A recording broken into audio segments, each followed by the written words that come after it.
Welcome to my kitchen stories. இன்றைக்கி நம்ம கிச்சனில் இனிப்பு சீடை எப்படி பண்ணுறதுன்னு பார்க்கலாம். அதுக்கு ஒரு கடாயை எடுத்து வச்சுக்கலாம். நம்ம கடையில் வாங்கின மாவில் தான் இன்றைக்கி நம்ம செய்ய போகிறோம். கடையில் மாவு வாங்கி செஞ்சாலும் அதை வறுத்துட்டு தான் நம்ம செய்யணும். சில பேருக்கு பக்கத்தில் மிஷின் இருக்குது, அது அரைக்கிறதுக்கு. சில டைம் மிக்சியும் ஒர்க் பண்ணாமல் இருக்கும். அந்த டயத்தில் பண்ணணும்னா கடை மாவுலையும் பண்ணலாங்கிறதுக்காக நான் இப்போ செஞ்சு காமிக்கிறேன். இதை கைவிடாமல் நல்லா வறுத்து எடுத்துக்கோங்க. வீட்டில் அரிசி இருந்து நீங்கள் செய்யணும்னாலும் 1 மணி நேரம் அரிசியை நல்லா ஊற வச்சுட்டு அதை நில காய்ச்சலாம் ஃபேன் காற்று நல்லா காய வச்சுருங்க. கையில் அந்த அரிசியை எடுத்து பிடிச்சி பார்த்தீங்கன்னா கையில் 1-2 அரிசி ஒட்டுற மாதிரி இருக்கணும். லேசாக ஈரப்பதம் இருக்கையில் அதை மிக்சியில் போட்டு அரைச்சிட்டு சலித்து எடுத்துட்டு மறுபடியும் வறுத்து இந்த மாதிரி வறுத்துக்கோங்க. வறுத்துட்டு இந்த மாதிரி கோலம் போடுற பக்குவத்தில் அந்த மாவு வரணும்.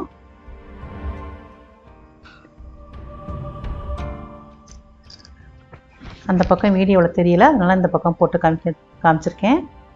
இப்போ இன்னொரு பாக்கெட்டாக இருந்துச்சு, அதையும் வறுத்து எடுத்துக்கிட்டேன். இந்த உளுந்தம் பருப்பை இப்போ வறுத்து எடுத்துக்கலாம். நம்ம இவ்வளோ உளுந்தம் பருப்பு நமக்கு தேவைப்படாது. மாவு இருந்தால் ஒரு பாக்ஸில் போட்டு வச்சுட்டு ஸ்நாக்ஸ் செய்கிறப்ப எடுத்துக்கலாம் அப்படின்னு இவ்வளோ உளுந்தம் பருப்பு வறுத்துருக்கேன். நம்ம மாவு அரைச்சிட்டு தேவையான அளவு நம்ம எடுத்துக்கலாம். கைவிடாமல் கிண்டி விட்டுக்கிட்டே இருக்கணும். ரொம்ப செவக்க விட்டுறக்கூடாது.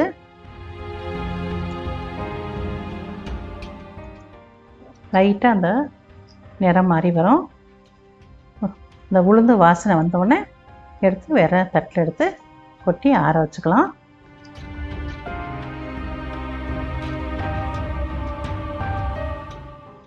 உடனே எடுத்து கொட்டி ஆற வச்சுருங்க. தட்டு பிளேட்லாம் எடுத்து ரெடியாக வச்சுக்கணும். வறுக்கையிலேயே நம்ம உடனே எடுத்து வறுத்த உடனே எடுத்து கொட்டிடணும். இல்லாட்டி செவந்து போயிடும் அந்த சூட்டுக்கு, சட்டி சூட்டுக்கு. இப்போ பச்சரிசி மாவும் ஆறிடுச்சு.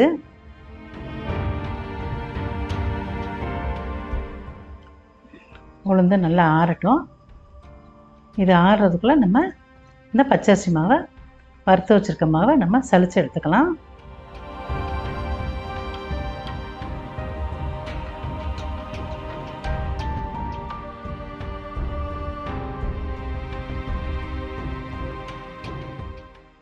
எல்லா மாவையும் சலித்து எடுத்துக்குவோம். வீட்டில் அரிசி ஊற வச்சு அரைச்சாலும் மிக்சியில் அரைச்சிட்டு ஒரு தடவை சலித்து எடுத்துட்டு வறுத்து எடுத்துட்டு மாவை வறுத்துட்டு மறுபடியும் இந்த மாதிரி ஒரு தடவை சலித்து எடுத்துக்கோங்க. லேசாக அந்த வறுத்த மாவு கொஞ்சம் கட்டி கட்டியாக இருக்கும், உருண்டையாக.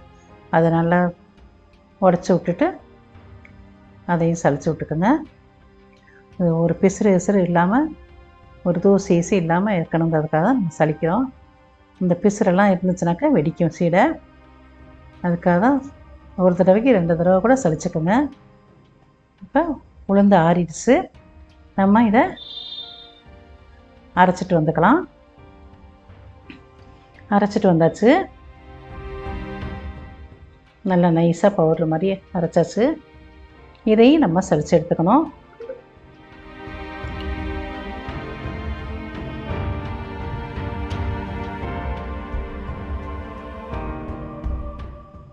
இந்த உளுந்த மாவையும் நல்லா சலித்து எடுத்துக்கோங்க.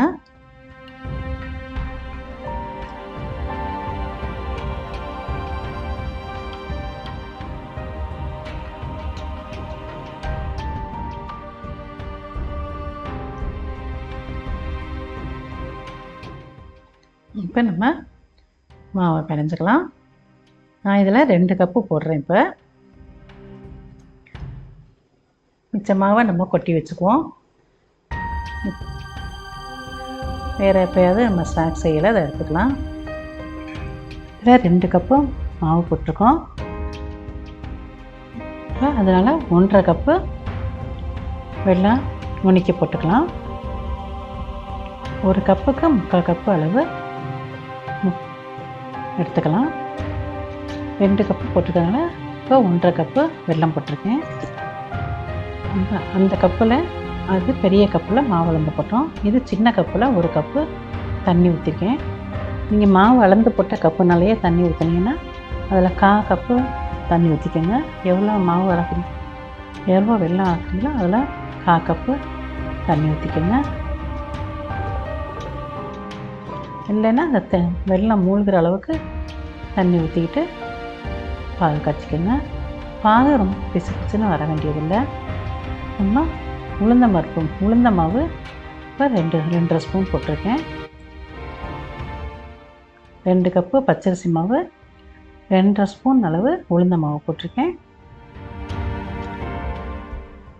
1 கப்புக்கு 1/4 ஸ்பூன் உளுந்த மாவு போட்டுக்கோங்க.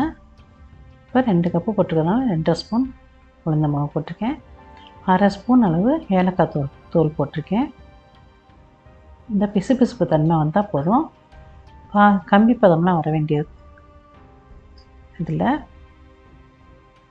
2 ஸ்பூன் அளவு தேங்காய் பூ போட்டிருக்கேன். இதை நல்லா ஈவனாக எல்லாத்தையும் கலந்து விட்டுக்கலாம்.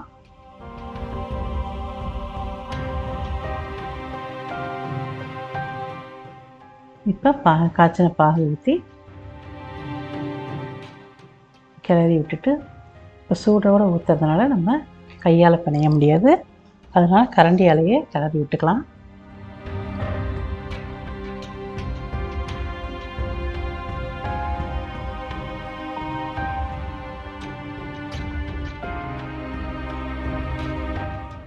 இன்னும் கொஞ்சம் பாகையும் எடுத்து ஊற்றிக்க சேர்த்துக்கலாம். அதோட அடியில் வரைக்கும் ஊற்றாமல், அடியில் மண் கல்லெல்லாம் இருக்கும், மேலாக ஊற்றிக்கலாம் பாகை. இப்போ கரண்டியில் ஓரளவுக்கு சூடு குறைஞ்சிருச்சு. இப்போ கரண்டியில் ஊற்றிக்கிட்டு கரண்டியை எடுத்துகிட்டு நம்ம கையாலேயே பிணைஞ்சிக்கலாம்.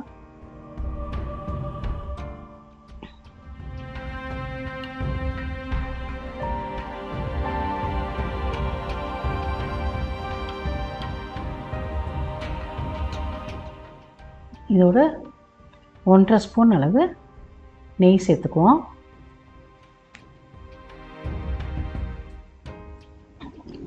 நெய் ரொம்ப விட்டுறாதீங்க, கலண்டுக்குவோம்.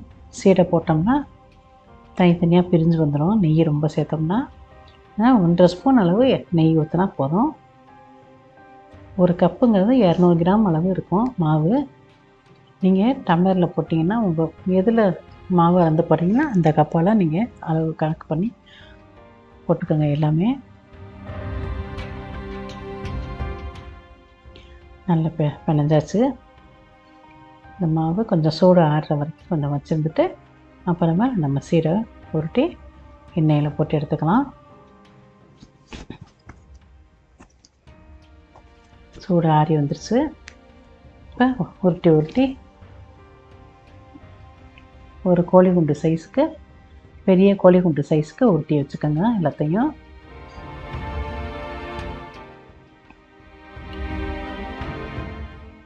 மாவு பிசுறு இல்லாமல், ஒரு குருணை இல்லாமல், எதுவும் தூசி இல்லாமல் நல்லா சலிச்சு எடுத்தீங்கன்னா தான் வெடிக்காமல் இருக்கும். இல்லாட்டி வெடிச்சிடும் சீடை.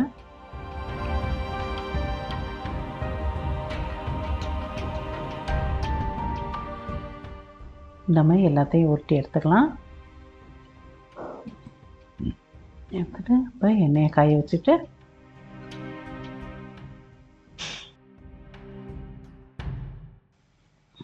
இதில் போட்டு எடுத்துக்குவோம். எண்ணெயில் போட்டு எடுத்துக்குவோம்.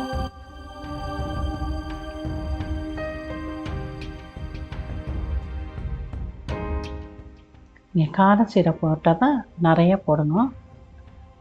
கேப் இல்லாமல் ஃபுல்லாக நிறையா போட்டு எடுக்கணும். இந்த சீடை கொஞ்சம் கேப்பு விடலாம். எண்ணெயில் கேப் இருந்தாலும் ஒன்றும் பண்ணாது, வெடிக்காது. விடாமல் கிளறி விட்டுக்கிட்டே இருங்க. இல்லாட்டி ஒரு பக்கம் செவந்து ஒரு பக்கம் வெள்ளையாக இருக்கும்.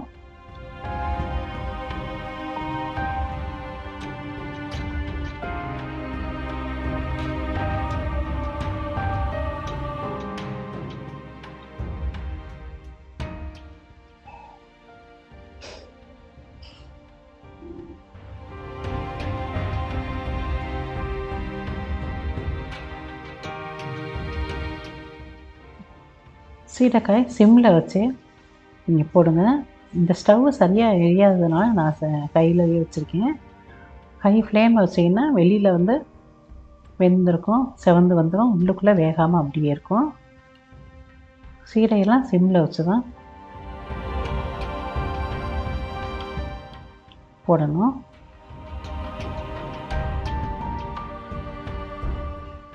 நல்லா சீடை நல்லா செவந்து வந்துருச்சு. இந்த மாதிரி பொன்னிறமாக வந்ததுக்கப்புறம் எடுத்துக்கோங்க. எல்லாத்தையும் போட்டு எடுத்தாச்சு. நீங்களும் செஞ்சு பார்த்துட்டு கமெண்ட் பண்ணுங்கள், சப்ஸ்கிரைப் பண்ணுங்கள்.